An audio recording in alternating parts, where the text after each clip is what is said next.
আসছেন? আপনি নিউজ পালেন কোথায় এখান থেকে?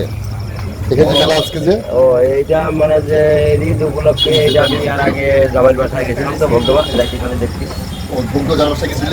তাতে যাওয়ার সময় দেখছি ওই নৌকাটা খারাপ লোকেশন হচ্ছে তখন আমি মনে করলাম যে ঠিক তো এটা ঈদের দিন গেলে একটা লোকজনের সমাগম হবে আচ্ছা আচ্ছা আচ্ছা আচ্ছা। এই জন্য আমি বাসায় যাই আর কি ঘোরা করে যাই হ্যাঁ এই বিকালবেলা আর কি আপনার খাবার কেমন হয়েছে এখানে?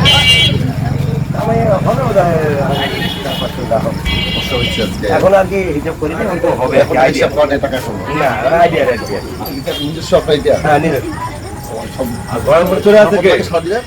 গরম করে চলে আসছে কি ওটা ওটা ওই ওনার ছেলে চলে আসবে না কি হবে ও আমি তো মনে করছিলাম মুরব্বী এটা আপনার নাতি হবে। হ্যাঁ যাই হোক ওনার যদি নাতি হয় সে ও আপনারও নাতি নাকি? পিছনে সামনে কত খরচ হয় পিছনে আপনার ঘর? আগের হিসাবটা তো ওইটা ভাত আমি এমনিতেই মনে করেন যে নিম্নে করিয়া হলো হাফ কেজি বুট খেলাইতে হয় হাফ কেজি বুট খেতে হবে। আর 1 কেজি মনে করেন যে গমের ভুসি কম বেশি half KG half KG 1 KG 1 KG. তাহলে কইলে হাফ কেজি এটা আর কি কম করেই ধরলাম ঘোড়া কি আপনার বাচ্চা থেকে বড় হয়েছে না না কিনে দিছে? এটা আপনি প্রথম বড় তো কি বিক্রি করলে কি আপনার লস হবে না লাভ হবে এটা বিক্রি করে লস হবে না